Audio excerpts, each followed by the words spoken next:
জিন্দাবাদ আমরা বলিব সাম্য শান্তি এক আল্লাহ জিন্দাবাদ। কারো পানি লাগবে পানি পানি, কারো পানি লাগবে পানি পানি, কারো উনি খুব সুন্দরভাবে অভিনয় করছে, একজন পিতার অভিনয়। যে খোকা গেল আর ফিরে এলো না, সপ্তাহ গেল মাস গেল বছর গড়িয়ে গেল, তাও আমার খোকা আমাকে নিতে আসলো না। থাক, ওরা যদি আমাকে ছাড়া ভালো থাকে থাক, ওরা ভালো থাকলেই আমি ভালো থাকি। ওরা বিভিন্ন বাস্তব ঘটনাগুলো যেমন খুশি তেমন সাধন এর মাধ্যমে দেখতে পাবেন। এখানে প্রত্যেকটা শিশু বিভিন্ন ক্যারেক্টার নিয়ে আসছে। আশা করি আমরা প্রত্যেকটা এই অভিনয়ের মাধ্যমে আমরা কিছু শিখতে পারবো। মার্কেটিং শিক্ষা একাডেমি কর্তৃক এই সুন্দর যেমন খুশি তেমন সাধন অনুষ্ঠানের মাধ্যমে আমরা দেখি এই ছোট ছোট বাচ্চারা আমাদের কি শিক্ষা দেয়। আমরা দেখতে পাচ্ছি শুরুতে আমরা প্রথমে দেখতে পাচ্ছি বাংলার ঘটক সাহেবকে। আমরা ঘটক সাহেবকে দেখতে পাচ্ছি, আপনারা কি দেখতে পাচ্ছেন? ঘটক সাহেবকে কি আপনারা দেখতে পাচ্ছেন? তা আপনি কি ঘটকালি করতে পারেন? জি। ও, দেখি তো একটু আমাদের অভিনয় করে দেখান কেমন ঘটকালি করেন। কদমালি, ও কদমালি, কদমালি, তোমায় রাখলাম আমি তোমার। কদমালি, বাড়িতে আছে নাই বাড়ি? ও কদমালি, আমার সিনসাও, আমি হইলাম আসগর আলী, নাগায় আমি সুরাত আলী, এক কথায় বুঝে নাও আমি হইলাম ঘটক আলী। তোমার কাছে একখান কথা কবার নিয়ে গেলাইছি, তোমার বেটি ফল পরি বিয়ে দিবে নাকি? পাশের গায়ের জমিদারের বেটা, দেখতে সুন্দরী তেলের চাকরি করে, দেখলে মন ভাই ঘুরে যায় কি তেলের চাকরি করে। এই দেও গেদার ছবি। ছবি গাইছে ডিজিটাল ফটো। কদমালি, তোমার বেটি গেলা আনো না দেহি, লা আনো না দেহি। ও মা, এত সুন্দর বেটি দেহি, হ্যাঁ মনে হইতেছে জমিদারের বেটা হাতে বিয়ে দেওয়া রাখবো না, আমি তুই বিয়ারি রানিয়ে যাই। শেষ হবে নাকি? আপনারা দেখলেন এমন ঘটক যদি থাকে তাহলে কি অবিবাহিত ছেলেরা আমিও পাবে? পাবে না, উনি বিয়ে করে নিয়ে যাবে। এমন ঘটক থাকলে অবিবাহিতদের কবরে দুঃখ লেগে থাকবে, সে পাত্রী দেখতে এসে সে নিজে নিয়ে যাচ্ছে। ধন্যবাদ মোহিনকে। কি সেজেছে? আমি কাজী নজরুল ইসলামের সেজেছি। ও, কাজী নজরুল ইসলাম কে ছিলেন? কাজী নজরুল ইসলাম আমাদের জাতীয় কবি, বিদ্রোহী কবি। ও আচ্ছা, ঠিক আছে। আপনি কি কাজী নজরুল ইসলামের কবিতা বলতে পারবেন একটা? জি। দেখি বলেন তো। উহারা প্রচার করো হিংসা বিদ্বেষ আর নিন্দা, আমরা বলিব সাম্য শান্তি এক আল্লাহ জিন্দাবাদ। উহারা চাহুক সংকীর্ণতা পায়রার হোক দোয়াল প্লে, আমরা বলিব উদার আকাশ নিত্য আলো প্রেম অভেদ। উহারা চাহুক দাসের জীবন, আমরা শহীদি দরজা চাই, নিত্য মৃত্যু ভীত ওরা, ওরা মৃত্যু কোথায় খুঁজে বেড়ায়। আসসালামু আলাইকুম। মাশাআল্লাহ মাশাআল্লাহ, উনি সুন্দরভাবে কাজী নজরুল ইসলাম শিখেছে এবং সুন্দর একটা বজ্রকণ্ঠী কবিতা আমাদের শোনালো। ধন্যবাদ। সেটা দেখতে পাচ্ছি আমাদের সবার প্রিয় শহীদ ওসমান হাদি ভাই। আপনি কি আমাদের ওসমান হাদি ভাই, আপনি কি আমাদের ওসমান হাদির কিছু বলে যাওয়ার কথা আমাদের সামনে বলতে পারবেন? জি। তাহলে একটু শোনান তো কার কথা হলো। সবাই যখন মৃত্যু ডাকে ভীষণ ভাবে ভয় পায়, তখন আমি আস্তে আস্তে আল্লাহর কাছে সন্তুষ্টি নিয়ে পৌঁছাতে চাই। আমি ছোটবেলা থেকে এই সত্যটা দেখি যে তুমুল মিছিল হচ্ছে অন্যায়ের বিরুদ্ধে, তার সামনে আমি আছি। হঠাৎ একটা বুলেট এসে আমার বুকটা ঝাঁঝরা করে দিয়েছে আর আমি শহীদ হয়ে গেছি। আমাকে যদি কেউ গুলি করে মারে তাকে যেন ধরে বিচার করা হয়, এতটুকুই আমার চাওয়া। আমাকে যদি কেউ গুলি করে মারে তাকে যেন ধরে বিচার করা হয়। আসসালামু আলাইকুম। ধন্যবাদ ওসমান হাদি ভাইকে, শহীদ ওসমান হাদি ভাইকে। আমরা দেখেছি ওসমান হাদি ভাইকে অনেকদিন আগে তাকে হত্যা করে হয়েছে, দিনে দুপুরে তার মাথায় গুলি করে।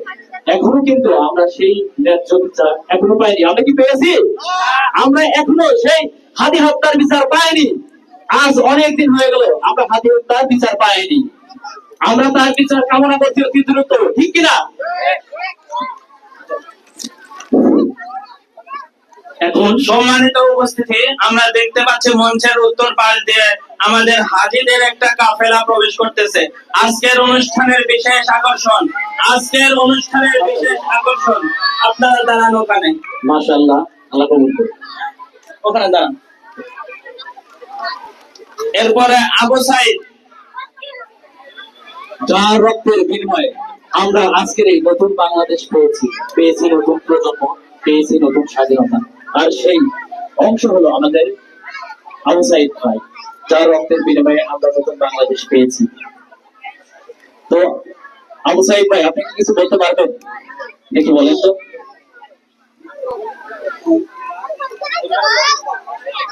আছে আমাদের মুগ্ধ এখন আমাদেরকে পানি খাওয়াবে, আমরা খাবো তো? কারো পানি লাগবে, পানি পানি, কারো পানি লাগবে, পানি পানি, কারো পানি লাগবে, পানি, কারো পানি লাগবে। মাশাআল্লাহ মাশাআল্লাহ মাশাআল্লাহ, মুগ্ধ চলে গেছে। তবে মুগ্ধের পানি আমাদের বাংলার প্রতিটি মানুষের অন্তরকে শীতল করে গেছে। এই মুগ্ধের পানির মাধ্যমে আমরা পেয়েছি নতুন প্রজন্ম। আল্লাহ মুগ্ধকে জান্নাত দান করুক, আমিন। এখন আমরা দেখতে পাচ্ছি বৃদ্ধাশ্রমের অসহায় মা। আমরা এখানে খুঁজে পেয়েছি বৃদ্ধাশ্রমের একজন অসহায় মাকে। আমরা এখন তার অভিনয় দেখবো। উনি খুব সুন্দর ভাবে অভিনয় করছে, একজন বৃদ্ধার অভিনয়।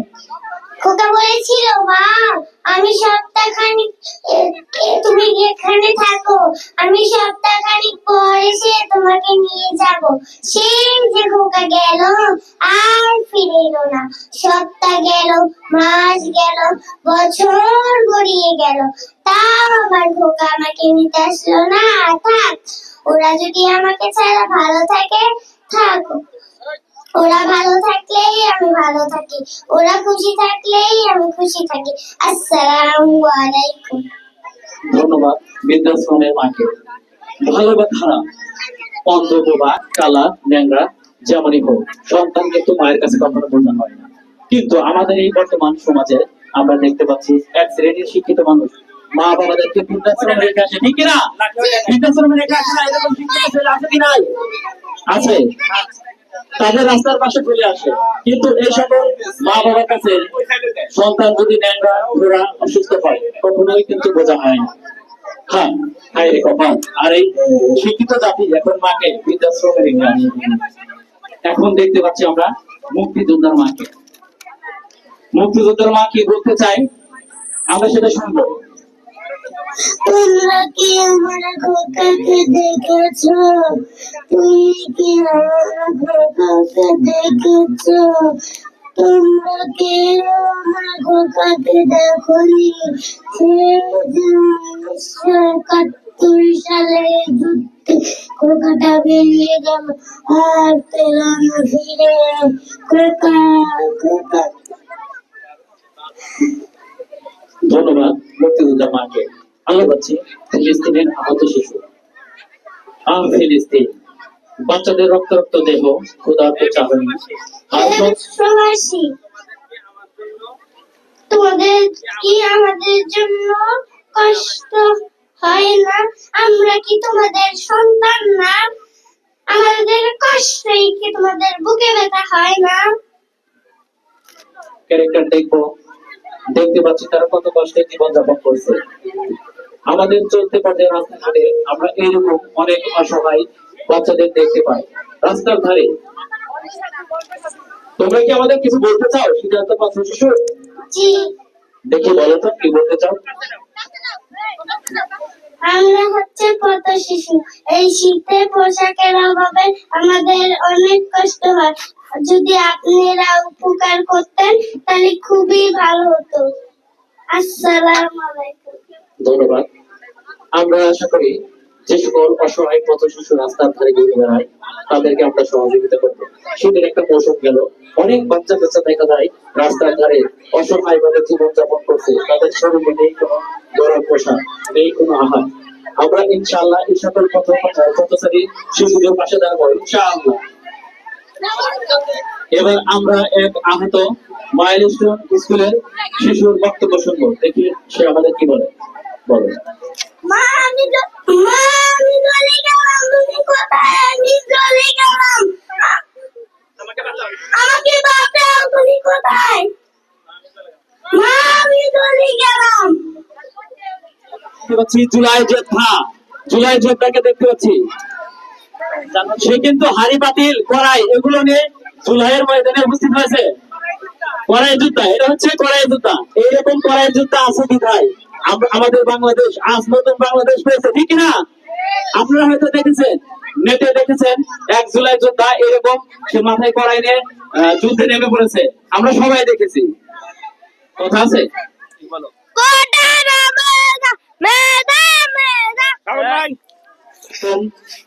যোদ্ধার কারণে কিন্তু আমরা নতুন বাংলাদেশ পেয়েছি। একজন ডাক্তার বিনামূল্যে চিকিৎসা করার জন্য আপনারা কিন্তু এই ডাক্তারের কাছে অবশ্যই আসবেন। ক্যারেক্টার আছে, কোনো কথা আছে? বলো তোমার কথা। আমি বড় হয়ে একজন ভালো ডাক্তার হতে চাই। ডাক্তারকে তার মনের আশাকে পূরণ করো। ধন্যবাদ তোমাকে। আপনার কথা আছে। সাজাবেন উকিল সাহেবকে, আপনারা যারা আদালতের দ্বারে ঘুরে ঘুরে ন্যায্য বিচার পান না, তাদেরকে সম্পূর্ণ বিনামূল্যে হেরে দেওয়া দিতে দেবে আমাদের এই উকিল সাহেব। এখন আপনাদের সামনে উপস্থিত হয়েছে শিক্ষিকা। বড় হয়ে আপনি কি হতে চান? আমি বড় হয়ে একজন ভালো শিক্ষিকা হতে চাই। মাশাআল্লাহ। আসসালামু আলাইকুম। মাশাআল্লাহ, আল্লাহ তাকে কবুল করুন, আল্লাহ তাকে শিক্ষিকা হিসেবে কবুল করুন। এখন আপনারা দেখতে পাচ্ছেন রানার পিয়ন সাহেবকে দেখতে পাচ্ছেন। আপনার কি কোনো কথা আছে? হারিয়ে গেছে চিঠি, তার সাথে আমি আমার তারা উঠে যাক, মুঠোফোন ফিরবে আবার আমি। ধন্যবাদ, আগে পাঠেন না। ধন্যবাদ। এসেছে দেশে চিঠি বন্ধ হয়েছে, আর এখন ভালোবাসার কথাগুলো ফোনেই হয়। আমাদের এই প্রাচীন যে একটা ঐতিহ্য, এটা আমাদের দেশ থেকে উঠে যাচ্ছে। বন্ধ হোক মুঠোফোন, ফিরে আসুক সেই আবার প্রিয়। ধন্যবাদ। এরপর আমরা দেখতে পাচ্ছি বাংলার কৃষক, বাংলার খেটে খাওয়া মেহনতি মানুষ আমাদের সমাজে এই কৃষক শ্রেণী। আপনি কি কিছু বলতে চান? জি। দেখি বলুন, আপনার মুখে কথা বলুন, আমরা শুনি। আমি ভাই সাধারণ একজন কৃষক, সমাজে বড় বড় ব্যক্তিত্বের সমাবেশে সমান, তবে আমার চাষ করার সবজি কিন্তু সব মানুষের পেটের সমাধান। আসসালামু আলাইকুম। ধন্যবাদ। আমরা দেখতে পাচ্ছি গায়ের বধূ কলসি কাঁধে। কোথায় যায় গায়ের বধূ? আসসালামু আলাইকুম। আমি গায়ের বধূ। আসসালামু আলাইকুম। আমি বড় হয়ে হাফেজ হতে চাই, আর হাসরের ময়দানে আমার মা বাবাকে হীরার মুকুট পরাতে চাই। আসসালামু আলাইকুম। ভবিষ্যতে আলেমা হব, ইসলাম ছাড়বো। আসসালামু আলাইকুম। আমি বড় হয়ে বক্তা হতে চাই। আমি বক্তা হয়ে দেশের আনাচে কানাচে দিনের দাওয়াত পৌঁছাতে